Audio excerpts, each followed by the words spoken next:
Hello. Is this working? So hi. Thanks for being here. Thank you for having me. Where's the clicker? Here's the clicker. Okay. I'm very excited to be here. My first time. My name is Merav Oren, and I call myself a passionate entrepreneur, or if to be a little bit more specific, multidisciplinary and serial entrepreneur. It all started when we said the right is this one? Okay. It all started when I was 8 years old. I used to say that my first business was a garage sale. I guess every entrepreneur used to sell his toys or make lemonade, and this was my first business. But if we fast forward to my age of 26, I had a company called BTL. BTL was a company for special events and festivals like the one that you're doing here. And I started it with a partner, a guy. We were talking about women here. He was 10 years older than I was, and he had a company, the biggest company in Israel for festivals. And I was a very young 26-year-old, and I joined him, and we started working together on special events and sales promotion. And after about 3 months, I joined his company. I kind of felt like the money was on the floor, like there was so much work to do, and all I needed to do was take it and start working. And I thought the company can be very successful. And I was wondering, okay, as his employee now, I want to be his partner, and I want to ask him to be his partner. And I was thinking to ask for 15% of the company. I went to get advice from a guy, a good businessman friend, and I said, listen, I want to ask to be his partner, and I want to ask him for 15%. And he said, are you crazy? 15%? Go ask for 50% if you want to be his partner and you're going to do all the work. And I said, but, it's not sure he's going to work for it. So he said, okay, tell him, ask for 50%, and he doesn't want it, take it or leave it. So I came back the day after. I offered the guy to be his partner. I said, listen, I want to be your partner. I think the company has really a lot of potential, and I want to be your partner for 50%. He was shocked, went back home, came the day after, and he took it. So we became partners 50%, only at the beginning because I was a woman, and most of the clients were guys, a lot older than I was. They thought I was his secretary. So we kept on saying that I'm his partner for a year. But this is just a short story to say 2 years later, I bought his part. And 2 years later, I sold the company to Mekan. Mekan is the biggest advertising agency in the world. So this is just a short story about how I got where I got. And if we do fast forward, I'm 50 today. If we do fast forward to year 2012, which is about 6 years ago, I changed my life. I had breast cancer, and I'm okay now, and everything's beyond me. But when you have breast cancer, or any kind of cancer, as the cliche says, you want to do something better for your life and for other people. So I had a great job. I was doing well, I was making pretty good money. But I want to wake up in the morning like this. I want to be passionate about what I do. And in that year, I decided that I want to do things that are going to make me passionate about life. So I have 3 kids, but I have 2 babies in a way that was born in that year. One of them is called WMN. WMN is a co-work space and ecosystem for women-led ventures. It's for startups that are led by women, where like every co-work space or every other community that you know that has startups, the only difference is that the startups that work with us have to have at least one woman as a founder or CEO. So I want to show you a very short video about WMN.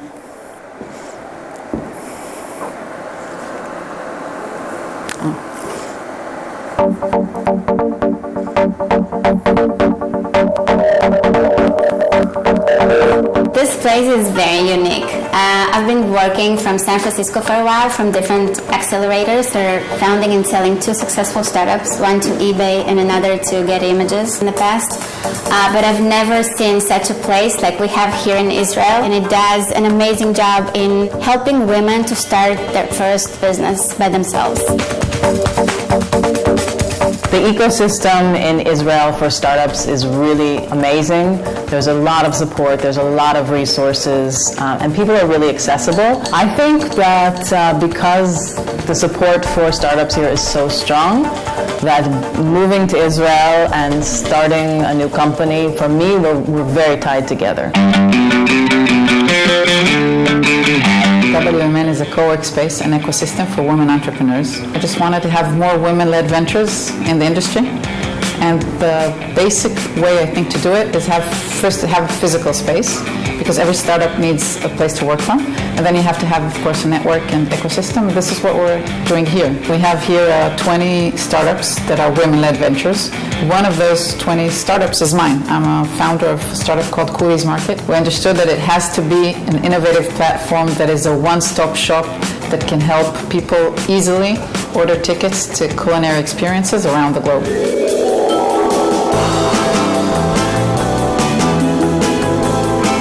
MissBiz is an on-demand mobile platform for beauty services.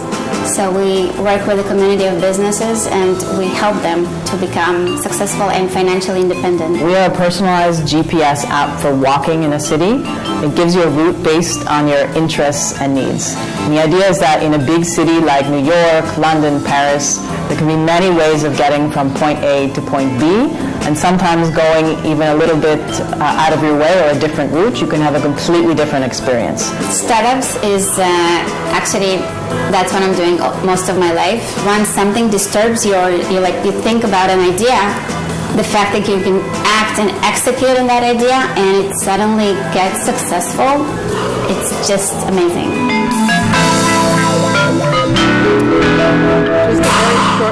Just a very short story about the woman you saw, the last one. Her name is Agora. When I started WMN, people didn't understand why there is a need for special co-work space for women entrepreneurs. And we did a call for applications, and this woman, Maya, called me one day and she said, listen, I want to be a mentor. Now, I didn't know her. I just knew there was a guy that his name is Ron Gura, same last name, that sold his company to eBay, and he's a very famous entrepreneur in Israel. And she called me, and the minute that she called me, before I even spoke to her, and she said her name, Maya Gura, and she said she wanted to be a mentor in the co-work space, I said to myself, does she understand in startups? I mean, I never heard of her. She's not famous. She's not anything. How can she be a mentor? And the story is that she founded the company that was sold to eBay. Ron is her husband's brother or something like that. But she didn't really think it was important that anybody would know that she was in front. So this was one short story about when we started WMN, that I told her that phone call. I said, listen, we don't know each other yet. We're going to work together. But it's the first and last time that you ever do something and you don't think it's really important that anybody would know that it's your company. She sold her company to eBay. She's an amazing entrepreneur. So the next project I want to say a few words about is Open Restaurants. Open Restaurants started again as something because of curiosity. I wanted to know what's going on behind the kitchens of the favorite restaurants I'd like to eat in. And in Israel, there's a festival that's called Houses from Within that enables people to take a sneak peek into other people's houses. So I said, okay, let's stretch the brand and do restaurants from within and let people have the option to go and see what's going on in the kitchen, because curiosity is I think, the base for everything. But today, 6 years later, the last festival just ended 3 days ago in Jerusalem with over 100 events in 5 days. And it's food with everything, from art to tech to innovation to whatever, and we'll get back to that. But again, a short video about Open Restaurants. Oh, no.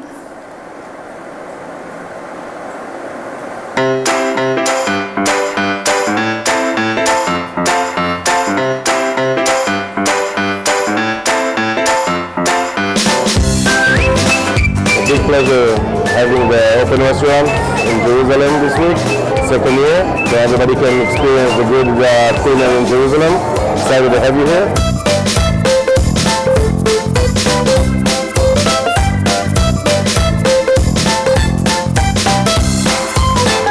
הפרויקט הזה של מסעדות פתוחות הוא בסך הכל פרויקט תל אביבי אופייני, עיר הקולינריה של מדינת ישראל, מאפשרת לאנשים להגיע למסעדות ולראות איך נראים הדברים, איך עושים את המוצרים.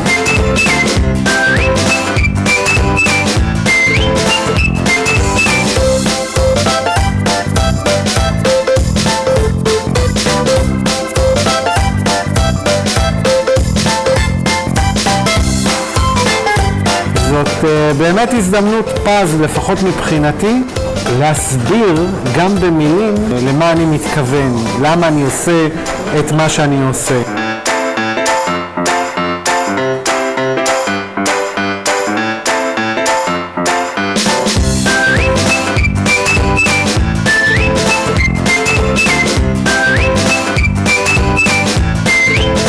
really proud to be hosting a tour today in the Israeli Museum, which is for me a big inspiration on my creation in the culinary scene.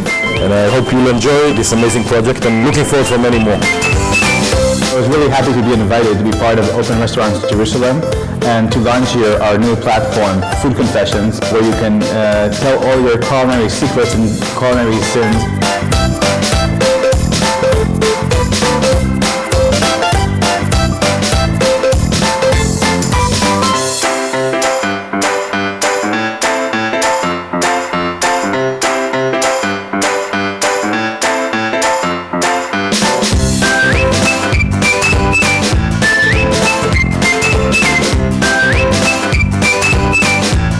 באחד האירועים הכי מגניבים שיש, פסטיבל מסעדות פתוחות בירושלים, שתהיה מסעדות פתוחות בירושלים. פסטיבל פתוחות. Open Restaurants is now expanding globally. Join us in the next events of Open Restaurants. It's going to be fun. Okay, so as you understand, I come from a very mixed background. I do a little bit of everything. Urban farming, food, tech, whatever.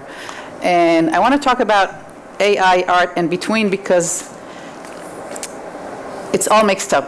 Does anybody know these pictures? Does anybody know who painted them? Nobody have seen one of them? Okay. The one on the top is called the Edmond de Bellamy. And also this one, this picture. Anybody knows them? Okay, so 75% of the people think that, if we can call them AI artists, a machine drew them. This picture, hold on one second. The one on the top was sold by Christies in an auction for almost $500,000 just now in October. It was made by a machine, by AI, which is really, I think, amazing. So human versus machine. I heard here the talk, I think two people before me, which was, I think, mind-blowing about what a machine can do, what a human can do, and really machines can be artists. And an artist, we think, he has his fingerprint. Now, can a machine really have a fingerprint? Can a machine really be an artist? Can a machine have a one piece or a uniqueness in what they do? We have autonomous cars. At the end, you ask them about the philosophical and the questions about decisions. Like the car is autonomous today. Can there be a really autonomous artist? At the end of the day, the people are, as he said, on top of everything, and the machine is really an entrepreneur. But the artworks always surprises us in the range and sophistication and variation. But I think what it cannot do, what the machine cannot really do, or the computer cannot really do, it cannot have inspiration. Inspiration is something only a human can have. Now, the picture you're seeing here is from the opening event of Open Restaurants just a few days ago. It was taken in the Israeli Museum, in Israeli Aquarium. The event was about art and food and about. Now, as a chef, is he an artist? Is he a cook? A lot of philosophical questions around it. These are some of the pictures. All the food was made inspired by the sea and in that event. And what I want to do now is show you a few examples for startups that are doing AI with design, art. We can debate whether it's design, art, or other stuff. The first ones I'm going to show are from Israel, and the other ones you all know from Google. So Zikit is an Israeli startup that started in one of the woman that is the founder. She was in the army. I'll show you a quick video about that. And the idea was they were mapping surfaces for the army. And they understood that they can map the human being. And what became out of it is a virtual closet to wear clothes. Now, I'll show you the video about it. Sorry. No.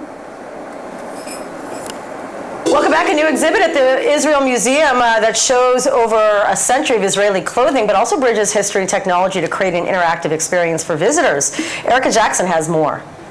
A new exhibit at the Israel Museum in Jerusalem tells the stories of people living in Israel through their clothing.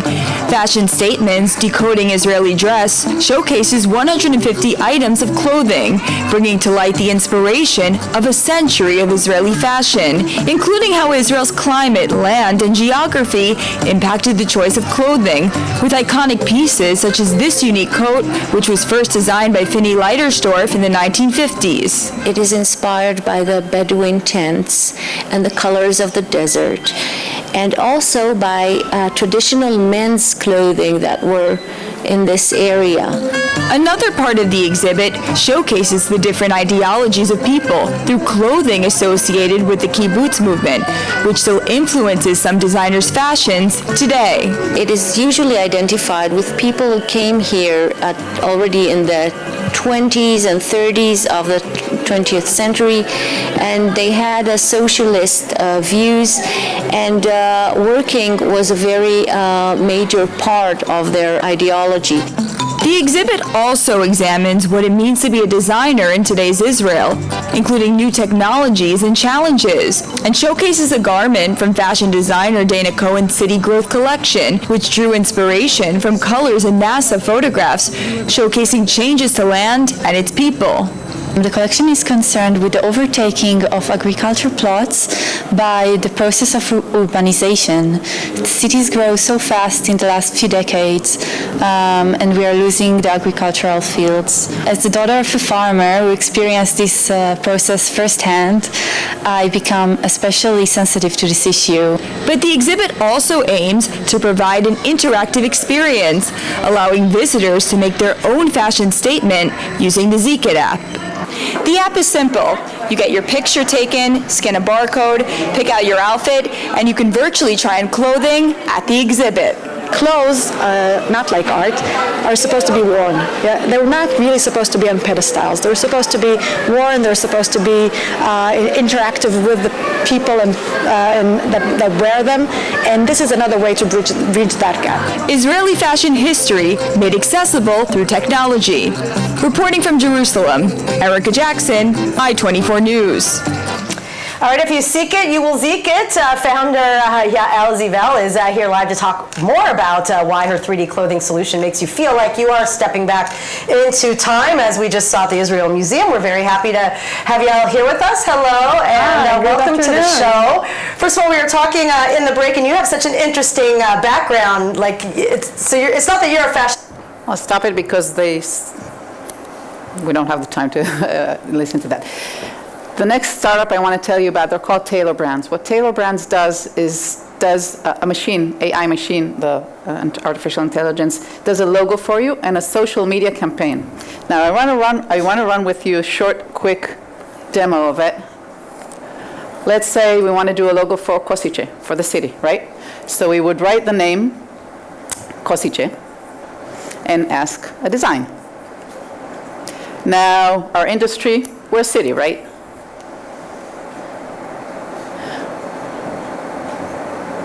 Next. Now, let's choose a logo type. Let's say name-based, initial-based, name-based, okay. Now, it will give us example, what do you say, right or left? Which one would you prefer? Left. Let's choose the left one. Right or left again? Right. Again, right or left? Which one would you prefer? Which kind of style? Left? Left. Okay. We have 3 more times, I think. Which style? Left? Right? Right? Left. Okay, hard one? Right. Okay. No. It's your city. You got to decide. Left? Left. Last one? Right. Right? I think I think we have another one, right? Okay, last one? Right. Okay, in about 10 seconds, we have a new logo for the city that a machine is doing. And I can tell you that I used their app. Well, you can say if you like it or not, but there's a lot of options. You can play with them. You get all the, how it's going to look on your paperwork. They do a whole campaign for you, a year campaign in the social media, and everything a machine is planning. There's no one around it. And I think it's a very successful startup, and I think it's a very good example of what we can do with AI.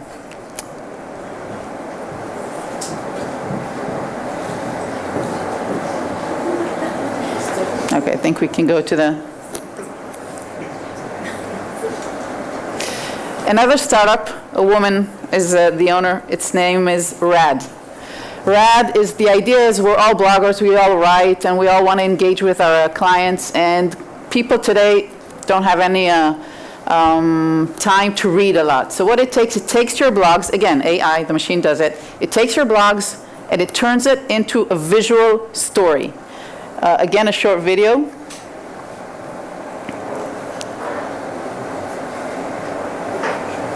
Not this one. This one.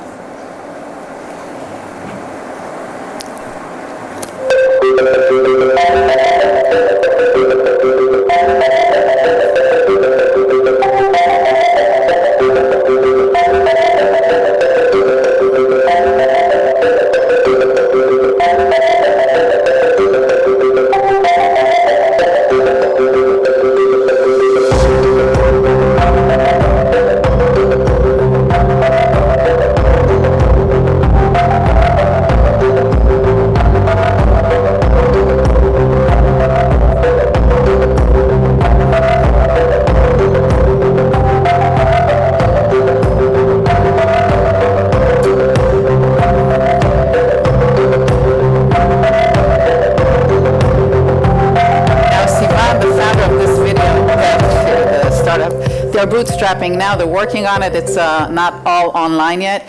She started, I met her 5 years ago in her first startup, and I think what all entrepreneurs know is that every startup does so many pivots until it gets where it gets. So she started in something like what Ziki did with fashion, and she came today with a startup that's doing social media, and also it's you never know where you'll get there. Viola. Viola is for only the women that are here.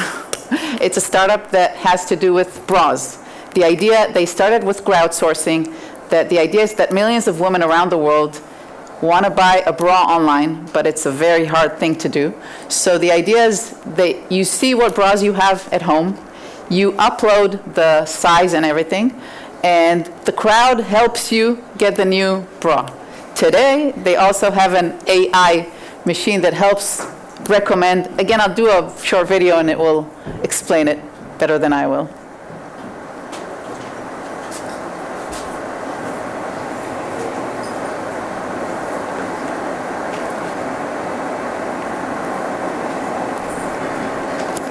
Well, it looks like you need a new bra. The only problem is bra shopping can be quite a traumatic experience. She gets all up in your business, and you think you're this size, but in this brand, you're this size, and if you ever want a shot at finding a bra that fits, you've got to try on 1,000 of them. So let's say you actually find a winner. Awesome. But what do you do when that bra decides to break, or when you need another type of bra? You have to start back at square one, and that sucks. But what if we told you there was a new way to go bra shopping? Introducing Viola, an online personal bra shop that helps women of all shapes and sizes find perfect bras at the best prices. Here's how it works. You share information about the bras you currently own and love, and Viola will create a private virtual dresser just for you. Then it will magically analyze your drawer and learn all sorts of things about you, such as your actual size and what your preferences are. By comparing this information with other women who love the same bras that you do, Viola will create a personalized shopping experience, making recommendations that you can trust. Visit Viola.com today to find your next new favorite bra. Even better, an entire dresser full of them. They're working today with all the biggest brands, from Victoria's Secret to everyone.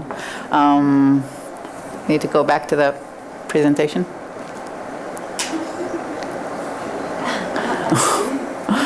Okay, so our next startup is not a startup, it's Google. Now Google are working with the AI, and they have a few amazing, they're doing a lot of experiences. This is, I think, from 2 years ago. It's called Autodraw. Does anyone know this? Okay, so again, the video will do the work for me. It's how to make art for people like all of us. I'm not an artist, unfortunately, and not a scientist as well.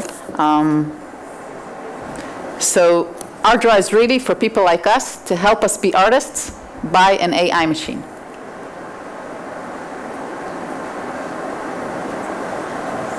Your phone. You can get directions, translate stuff, make movies, you can check your pulse, start your car, see Earth from outer space, power a satellite. No, really, your phone has enough power to put a man on the moon. Now, use your phone to draw a moon. Exactly. Your phone can really do anything fast, it just can't help you draw something simple fast. Think about it. If you're not a designer and you want to make a quick party flyer, where do you even go for that? You'd probably have to download some app or buy a design program.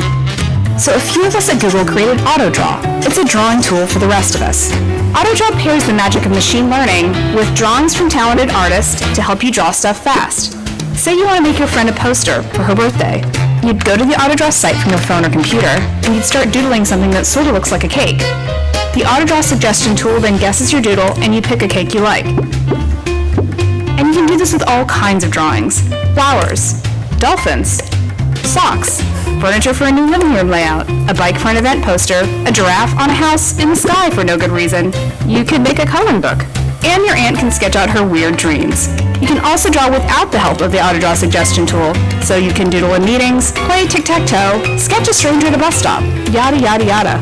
With Autodraw, there's nothing to download, nothing to buy, and it works anywhere. It works on your phone, your computer, your old laptop, your new laptop, dusty desktops, and fancy tablets. So no matter who you are or where you are, with Autodraw you can draw anything fast. Autodraw, fast drawing for everyone.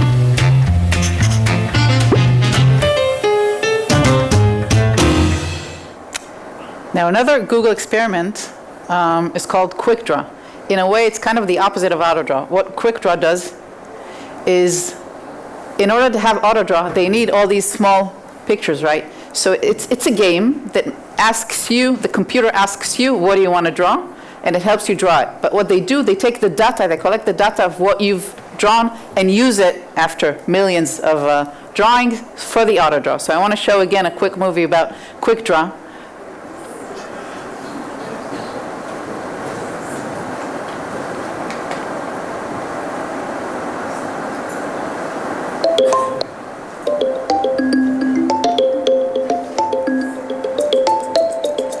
Hi, I'm Jonas. Hi, I'm Henry. Quickdraw is a game a few of us at Google made. You draw and the computer uses machine learning to guess what you're drawing. I see square, or suitcase, or canoe. Oh, I know, it's shoe. It's an experiment that uses some of the same technologies that helps Google Translate recognize your handwriting. To understand handwriting or drawings, you don't just look at what the person drew, you look at how they actually drew it. Which strokes did they make first? Which direction did they draw them in? You train the computer on millions of characters from hundreds of languages, and over time, it learns whether you wrote look or whether you wrote book. Training is a big part of how the computer can guess your drawings correctly. As people, it's easy for us to look at these three drawings and know they're all cats, but to a computer they're very different. One is just a head, one has a full body, and one is just facial features. To get the computer to understand, you have to show it a lot of cat doodles. And then it starts to see patterns, like that almost all doodles of cats have pointy ears, a small nose, and whiskers. Of course, it doesn't always work. That's because it's only seen a few thousand doodles. But the more you play with it, the more it will learn, and the better it will get at guessing. Oh, I know, it's cat. We put it on the web for anyone to play with. We hope it inspires other people to think about fun ways to use machine learning. You can play it at g.co/AI experiments. So the last example I want to give you, I need the presentation again. We started with Christies Options. So Sotheby's acquired a Thread Genius company that did, again, recommendation by tech. And again, I'll show you a short video, and that's the last one. But what we understand is that the gap between tech and art is today, everybody understands it, even Christie's and Sotheby's, that they need the tech in order to keep on going with the art they want to sell. I need you to put the video, sorry.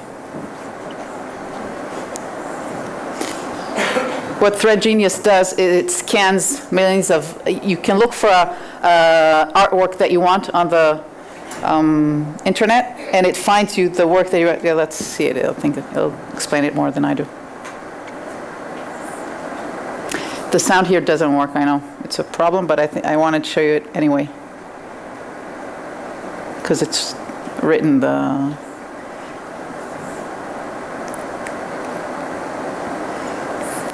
You can search for a part of a artwork. You can search for the whole artwork.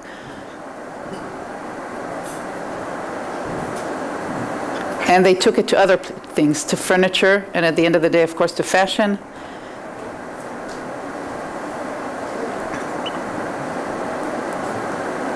And the artificial intelligence just gives you recommendations all the time and gets better and better from each search that you have.